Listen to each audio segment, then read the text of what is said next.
മഞ്ഞു പുതച്ച കൊടുമുടികൾ തലയുയർത്തി നിൽക്കുന്ന ഹിമാലയത്തിന്റെ ഹൃദയഭാഗത്ത് കാലം തൊടാത്ത ഒരു താഴ്വരയുണ്ടായിരുന്നു.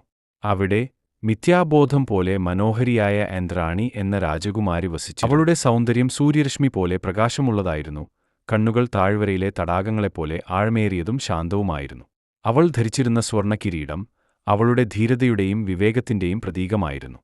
ഒരുനാൾ ഇന്ദ്രാണി ധ്യാനത്തിൽ മുഴുകിയിരിക്കുമ്പോൾ ആകാശം ഒരു ഭീമാകാരമായ നിഴലിനാൽ മൂടപ്പെട്ടു. മേഘങ്ങളെ കീറിമുറിച്ച് രത്നം പതിച്ചതുപോലെയുള്ള ശൽക്കങ്ങളുള്ള ഭീകരനായ ഒരു ഡ്രാഗൺ ഇറങ്ങിവന്നു. അത് അഗ്നിജ്വാലൻ ആയിരുന്നു. താഴ്വരയുടെ കാവൽക്കാരനും ഇന്ദ്രാണിയുടെ വിശ്വസ്തനുമായിരുന്നു. അഗ്നിജ്വാലന്റെ വരവ് ഒരു മുന്നറിയിപ്പായിരുന്നു.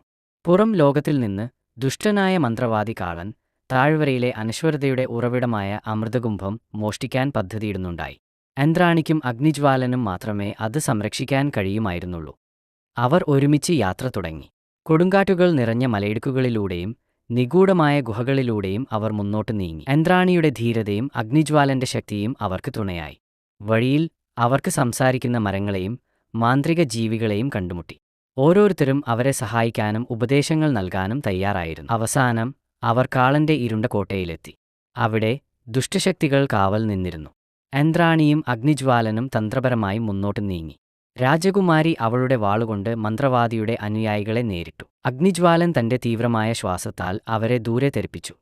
ഒരു നാടകീയമായ പോരാട്ടത്തിനൊടുവിൽ അവർ കാളനെ തോൽപ്പിച്ച് അമൃതകുംഭം വീണ്ടെടുത്തു. താഴ്വര വീണ്ടും പ്രകാശമാനമായി. ഇന്ദ്രാണിയുടെ ധീരതയും അഗ്നിജ്വാലന്റെ വിശ്വസ്തതയും താഴ്വരയെ സംരക്ഷിച്ചു. അന്നുമുതൽ ഇന്ദ്രാണി അനശ്വരതയുടെ കാവൽക്കാരി എന്ന് അറിയപ്പെട്ടു. അഗ്നിജ്വാലൻ അവളുടെ നിഴൽ പോലെ എപ്പോഴും കൂടെയുണ്ടായിരുന്നു.